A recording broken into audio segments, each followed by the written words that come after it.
Now, to live in Kota Kinabalu, or more well known as just KK by the locals, is like living in a tropically laid-back lifestyle in one of the most diverse and peaceful places in Malaysia, if not the entire world. To the Westerner, it's well known for its orangutans, adventure diving, and adventure tourism, lately becoming more popular for its white sand beaches, clean air, and just plain relaxation, setting up for a great place for retirement. There's basically nothing to worry about if you're planning to move to KK. The people are great, the food is great, the harmony is great, even the nature is great.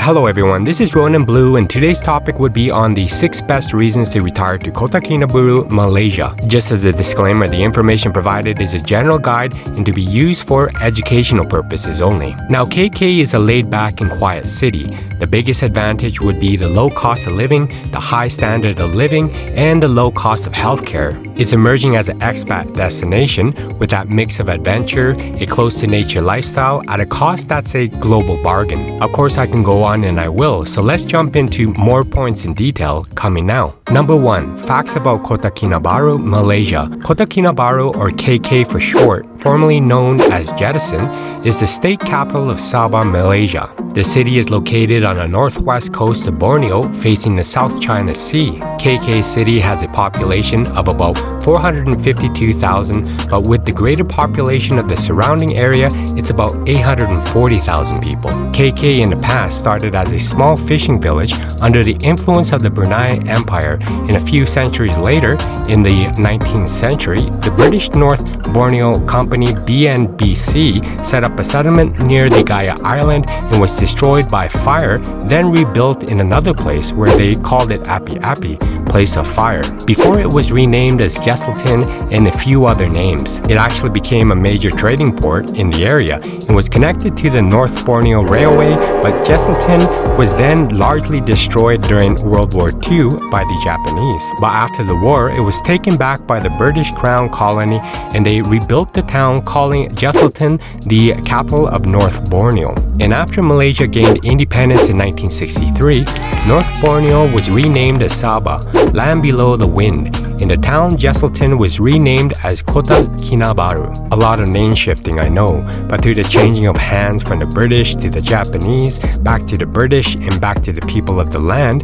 the rich cultural diversity and strong hold to traditions and customs remained intact. But Kota would be the Malay word for fort, and Kinabalu after the nearby Mount Kinabalu, and Kota Kinabalu was later granted city status only recently on February 2nd, 2000. KK has become today a financial, economic, and tourism center in the region and has quickly adapted to its modern needs, becoming a gateway for travelers visiting Sabah and Borneo. The population is made up of people from different ethnic groups and races, which practice different religions. Bajaus and Malays practice Islam. The Chinese, mostly of Hakka descent, practice either the Christian faith or Buddhism. Filipino, Indonesian, Indian, Pakistani, and Euro-Asian migrants are also living in the city. And recently, a number of expats from South Korea, Japan, Singapore, Australia, and Europe have also come to settle in Kota Kinabalu as well. Now, KK is a fairly new city with development growing all around it, and the only colonial remnants of the century-long British control are the old post office building and the Atkinson clock tower in the older part of the capital and the Sabah pillars. And today, it has all these new buildings with fresh paint from the construction going on at almost every major intersection, all to support its growing popularity as a prime tourist getaway. But even with all of this modernization around it, it still has the comforts of its long sandy beaches, turquoise waters and coral reefs, tropical rainforests and mountain ranges. More than half of the surrounding province is forest, much of it protected national parks. Number 2. Food in KK, Malaysia. Grilled fresh seafood. As KK is next to the sea, it stands to reason that seafood is one of the main attractions on the menu all over the city. One of the best places to come to try some seafood is the Waterfront, which is covered in seafood restaurants. And you can choose from the large tanks that are filled with the latest catch and then decide on how you would like it cooked. The seafood is usually sold by weight, and you can enjoy your meal while also looking over the water. Kut Teh. This would be a dark broth of herbs with marinated meat. In the olden days, it was a dish made for farmers who went to work early in the morning, but today it's mostly enjoyed during dinner in Sabah, but breakfast in other parts of Malaysia, and consists of chicken or pork and enjoyed on cold, wet days, having medical properties where the soup would warm up your body quickly. But it's mostly a pork rib dish cooked in broth, using plenty of herbs, dried root, some add beef balls, and occasionally other animal organs. Roti Cobra. Roti, a kind of bread pretty common in Southeast Asia, is generally eaten along with lentil soup, curry, or gravy. The base or the bottom layer is made up of roti, which is then topped with lentil soup, fried beans and vegetables, and pork or chicken, and they top it off with eggs sunny side up. Most of the shops also provide you with chicken curry, which makes the dish even more delectable. This is a considerably filling dish, which is generally available at very low prices as well. Number 3. Where to live in KK, Malaysia. Karamunsing. Now this area is great to live around for its historical landmarks, access to the coastline and museums, an essential neighborhood where you can walk to everything you need. But you may need to cross a few busy roads, but there are modern shopping centers around as well, with furniture stores, a lot of clothing stores, and a few electronic stores. And of course, the nearby restaurants as well. Waterfront. Now there's a lot to explore here during the daytime. It could be the historical landmarks or shopping malls. There's something for everyone on the waterfront. There's even a nightlife with the bars and nightclubs right on KK's seafront, overlooking the ocean and islands on the horizon from the rooftop bars. But it's a place to come live if you're looking for something of a nightlife scene in the city, and the waterfront is dotted with bars and restaurants. And the highlight of the waterfront would be that chance to take in the sunset views over the water as you sip on a cocktail or a cold beer. The place comes alive at night and is best enjoyed sitting on the boardwalk with drinks or fresh seafood while watching the sunset on the horizon. Dongongan. This is an area that is popular because you're near all of the nature. There's plenty of opportunity to get outdoors. If you're into your hiking and outdoor activities, you can do so at the national park. There are many peaks and trails for you to climb, as well as the scenery. There's plenty of peaceful green spaces and loads of species of trees and shrubs, as well as a man-made lake. But of course, this is only just a few of the places. There are many places to live in KK, and as mentioned earlier, new development is popping up everywhere, so you can always hop from one area to the next. Number 4. Entertainment in KK, Malaysia. Now KK is full of adventure and wonder. Travelers are never bored from choosing to explore the lush rainforests, crystal clear waters, stunning mountain peaks, to the landscapes of the city's architecture and heritage. Mount Kinabalu would be one of those peaks, which stands just outside the capital city, which is the main theme of a trip to KK for many. The mountain has a diverse ecosystem, and this is a place to come if you want to see some of the gorgeous flora and fauna in Malaysia firsthand. The mountain lies in the middle of the wider Kinabalu National Park, which is a UNESCO World Heritage Site, and a big draw here is a trek to the summit, which will give you some amazing views over the rest of Sabah. The Terminal Jesselton Point is one of the major tourist attractions, offering access to nearby islands while serving up an open-air dining space by the sea breeze. And along the walkway, visitors enjoy the views while waiting for their boats. There are many beaches you can hop to as well. You'll find long stretches of sand here that backs into the water, so you can go for those leisurely walks along the sand at sunset or get a drink at one of the bars that line the coast. You can also enjoy a scenic train journey, bubbling hot springs, and winding river cruises through mangrove swamps. Or you can check out some of the best diving in the region just off the coast of KK. There's even whitewater rafting, where there's a number of places to get out on the water, and there's also some deep sea fishing here as well. Chinatown is also popularly known as Gaya Street in the center of KK, and is one of the main arteries of the city. Many of the hostels and backpacker venues are located there, and you'll find a wide selection of Chinese coffee shops and restaurants while eating those meat buns. There's also a market held every Sunday that sells a range of goods like clothes and souvenirs, local stall holders that sell all all sorts of interesting knickknacks, such as crafts, clothes, and antiques. You can flex those bargaining muscles to land a good deal as well. You'll also get to see the Signal Hill Observatory, which you can look over the city and the waters. It's a beautiful sight. There are aquariums as well, a collection of some of the most colorful aquatic life in Sabah, with a variety of interactive exhibits such as touch tanks where you can get up close with all manner of creatures like snakes and sharks. KK City Mosque is also a beautiful sight with the largest mosque in the city and is also said to be the most beautiful. The building is located on stilts above a shimmering lagoon, which makes it look like it's floating on water, and its size means that it can accommodate some 12,000 worshippers at a time. There are many modern malls as well, many that are 10-story structures that features boutiques that carry top local and international brands, fitness centers, and several cafes and restaurants. Some office spaces are also located there as well. But being in a city by the sea, KK has numerous restaurants that specialize in local seafood cuisine at night before you end your day as well. Number 5. Cost of living in KK, Malaysia. Now KK, already shown, is a beautiful location, but it's also affordable. That is, if you try to avoid the touristy places, you can get by with a small amount of money, but keep in mind that with an influx of tourists, some places could be just as expensive as back home. But if you like dining out, there are plenty of cheap restaurants and food stalls, but of course there are also the meals with wine at a nice fancy restaurant. But the groceries are good to be bought at big supermarkets like Tesco, Giant, Eon, and Maiden. There's also the luxury items as well if you like. And the great news is that you can always shop for fresh fruits and vegetables at any street market sold for very, very low prices. To keep the cost down even further,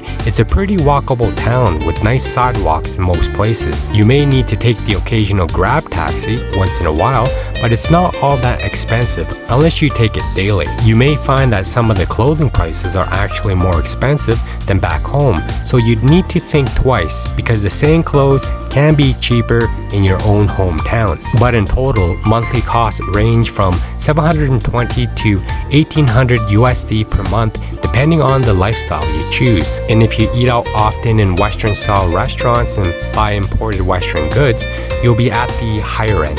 $850 USD is possible for a single person. That includes the cost of renting a 2-bedroom apartment in a neighborhood where people in the Western world would be comfortable living in. You'll see several buildings around town dedicated to service departments. A meal at an inexpensive restaurant would be $2.22 between $1.50 and $2.72 USD. A meal for 2 people at a mid-range restaurant for a 3-course meal would be $12 between $6 and $22 USD.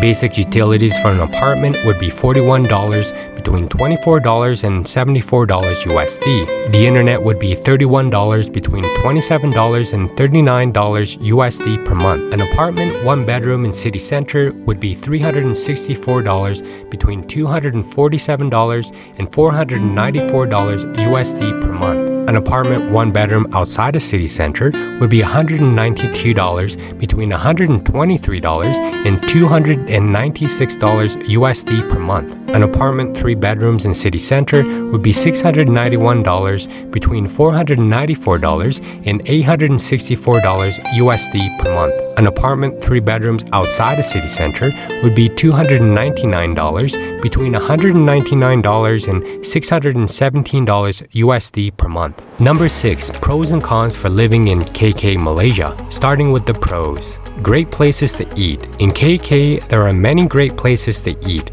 There's Indian, Malay, Chinese, and traditional ethnic foods. New shopping malls. There are lots of modern shopping malls, as well as such as Imango, Surasaba, and Oceanus. Lots of nature. Now mentioned before, there's the beautiful scenery and geography of KK with luscious green forests and beautiful beaches. They are also very protective of their wildlife as well. Friendly people. People are more relaxed and less prone to sensitivities like in the larger cities. Everyone is cohabiting together and believe it's better to live together in harmony than to start fighting over religious or cultural issues. They are majority open-minded if you're religious in Sabah, but it's about 50-50 Muslims and non-Muslims. Beautiful beaches.